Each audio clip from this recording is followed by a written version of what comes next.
Selamat siang pemirsa, kembali bersama saya Riza Hairunisa dan rekan saya Kalevani Andrean yang akan mengabarkan berita-berita teraktual dalam negeri maupun mancanegara yang kami rangkum dalam Jurnal Indonesia Siang. Itulah berita-berita yang akan kami hadirkan dalam 30 menit ke depan. Untuk berita pertama akan dibacakan oleh rekan saya Riza Hairunisa. Partai Golkar kembali mengadakan seminar untuk menyemarakan HUT RI ke-64 pada tanggal 16 Oktober lalu. Seminar yang bertajukan penataan sistem politik untuk memperkokoh nasionalisme dan demokrasi Indonesia ini diselenggarakan di Aula DPP Partai Golkar Slipi. Pada sesi pertama dihadirkan Romo Frans Magnis Suseno sebagai pembicara dengan topiknya yang berjudul Indonesia dan Nasionalismenya. Berita ini merupakan hasil kerjasama antara Urban TV dan TV komunitas Binus TV.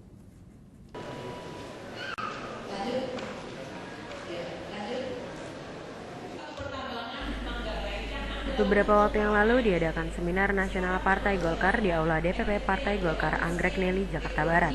Acara ini membahas mengenai penataan sistem politik untuk memperkokoh nasionalisme dan demokrasi Indonesia. Dalam seminar ini banyak diulas salah satu hasil perubahan yang sangat penting adalah penerapan sistem presidensial sebagai sistem pemerintahan NKRI. Sistem ini dianggap sebagai sistem terbaik untuk menghasilkan pemerintahan yang kuat dan produktif, agar mampu merealisasikan amanah pembukaan Undang-Undang Dasar 1945. Ya, sistem politik yang paling tepat tentu pertama-tama sistem itu harus mampu memberikan kesempatan dan peluang kepada rakyat untuk mengambil bagian dalam proses politik. Harus mampu memberi kesempatan dan peluang untuk melibatkan diri di dalam aktivitas politik.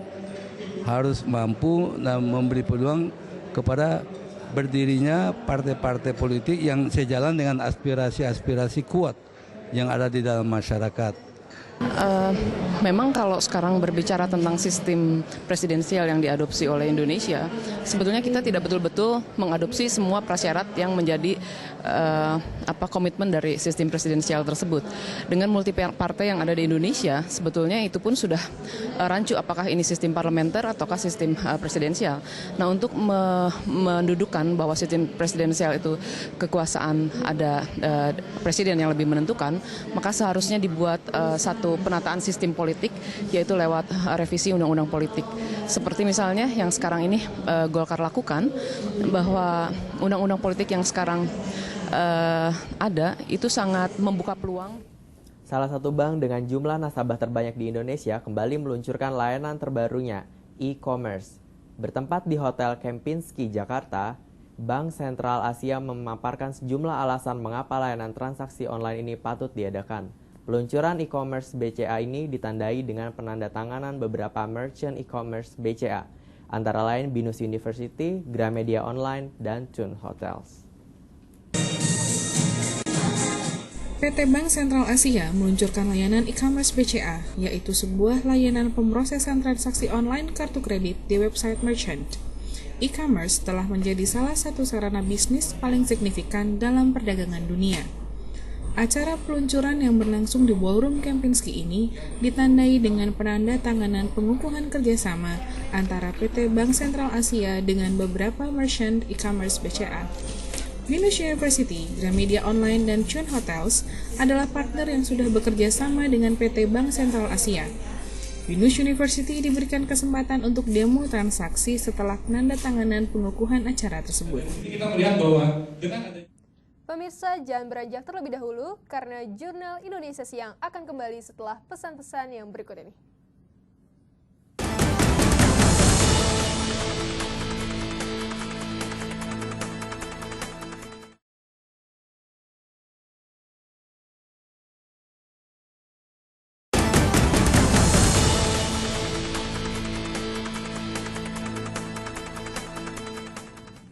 Terima kasih Anda masih bersama kami dalam Jurnal Indonesia Siang. Pemirsa, untuk mengetahui keadaan-keadaan seputar wilayah Indonesia terkini, kami sudah terhubung dengan 4 reporter kami yang akan langsung melaporkan situasi wilayah Indonesia kepada Anda. Untuk laporan pertama, kami sudah ada Trisna di Padang. Halo, selamat siang Trisna.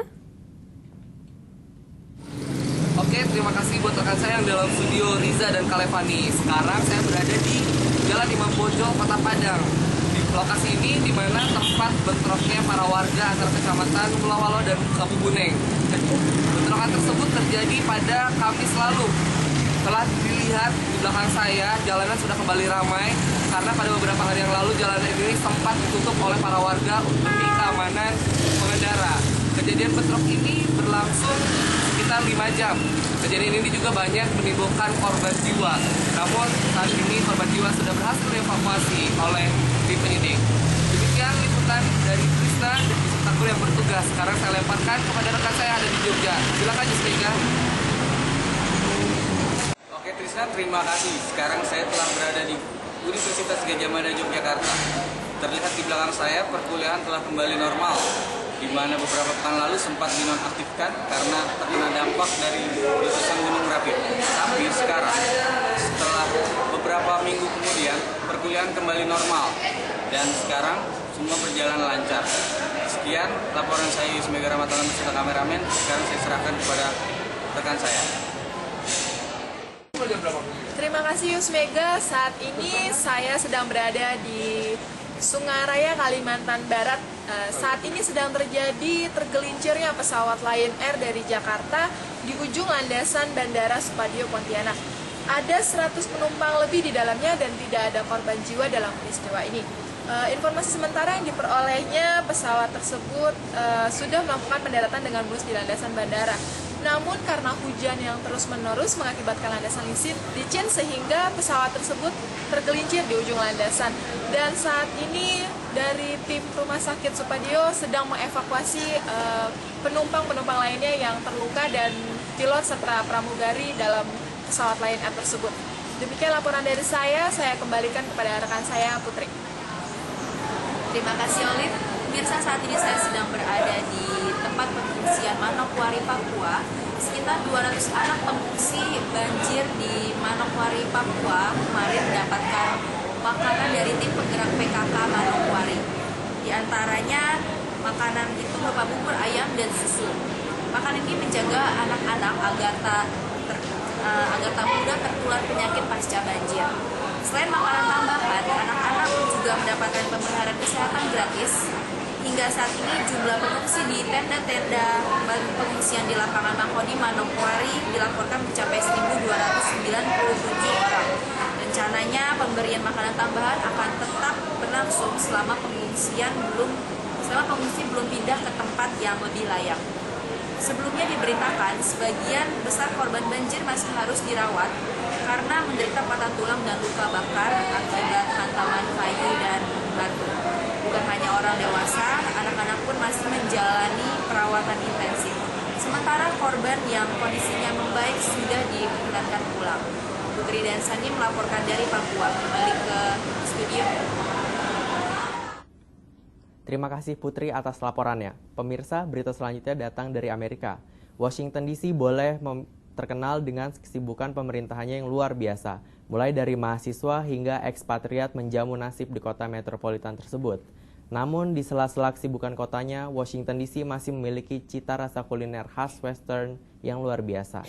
Sebut saja tiram resto dengan interior yang unik dan disajikan seafood ala barat ini dijamin akan menggoyang lidah Anda. Liputan ini merupakan kerjasama dengan VOA Indonesia. Bagi penggemar tiram, jangan lewatkan Old Ebit Grill, salah satu restoran yang paling terkenal di Washington DC. Serve between 1,500 and 3,000 oysters a day, and that obviously does create a lot of waste. Biasanya kulit tiram dibuang, tapi tahun ini Old Ebit Grill mencoba suatu hal baru, yaitu mendaur ulang kulit tiram untuk membantu melestarikan populasi tiram di Teluk Chesapeake Bay.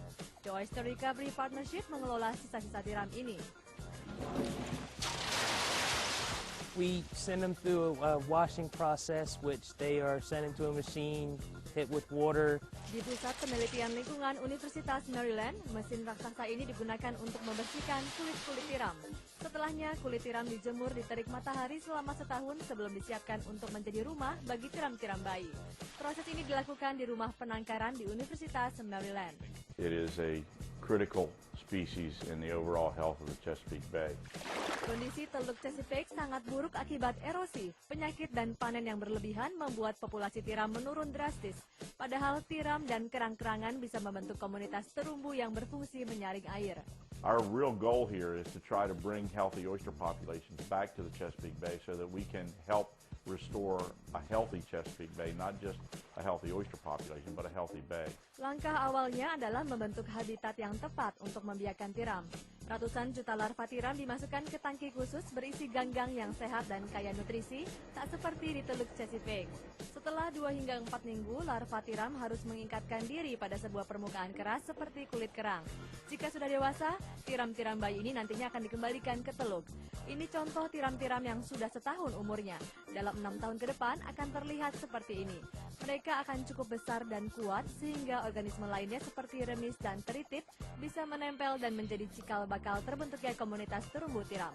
Sayangnya, bagi Anda sekeluarga yang tinggal di wilayah Jakarta, tidak perlu pusing lagi terhadap pemilih alternatif tempat untuk berolahraga di pagi hari. Karena setiap hari Minggu, ruas jalanan Sudirman Tamrin pada pukul 6 sampai 12 siang disulap menjadi lahan bebas kendaraan atau lebih dikenal dengan sebutan Car Free Day. Car Free Day bertujuan untuk mengurangi polusi yang berlebihan dan dapat menyebabkan global warming. Ruas jalan tersebut tidak dapat diisi dengan kendaraan bermotor, tapi hanya dapat diisi oleh sepeda dan orang-orang yang ingin berolahraga sambil menikmati pemandangan kota Jakarta di pagi hari.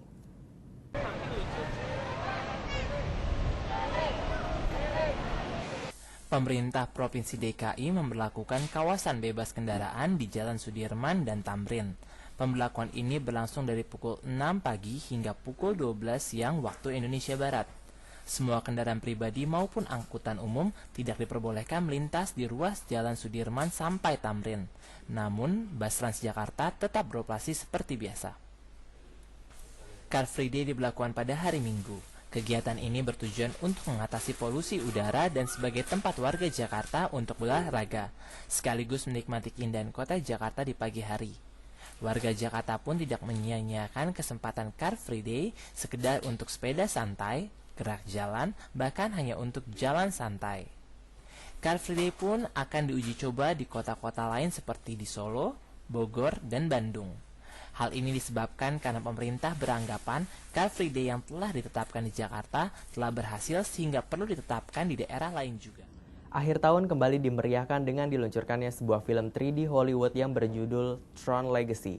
Film yang dibintangi oleh Gareth Hedlund, Bruce Boxleitner, dan Olivia Wilde ini memiliki konsep visual yang menakjubkan. Sutradara Joseph Kosinski mampu membuat penonton terkesima akan hasil dari sequel 3D tersebut.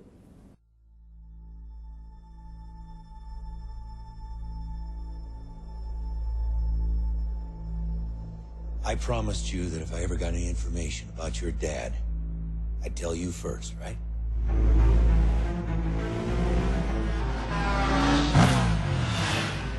I was paged last night. Came from your dad's office at the arcade. So? The number's been disconnected for 20 years. 2 nights before he disappeared, he came to my house.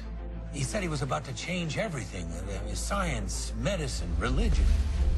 He wouldn't have left that, Sam. He wouldn't have left you. Alan, you're acting like I'm gonna find him sitting there working. Just, hey kiddo, lost your... Pemirsa, jangan beranjak daun.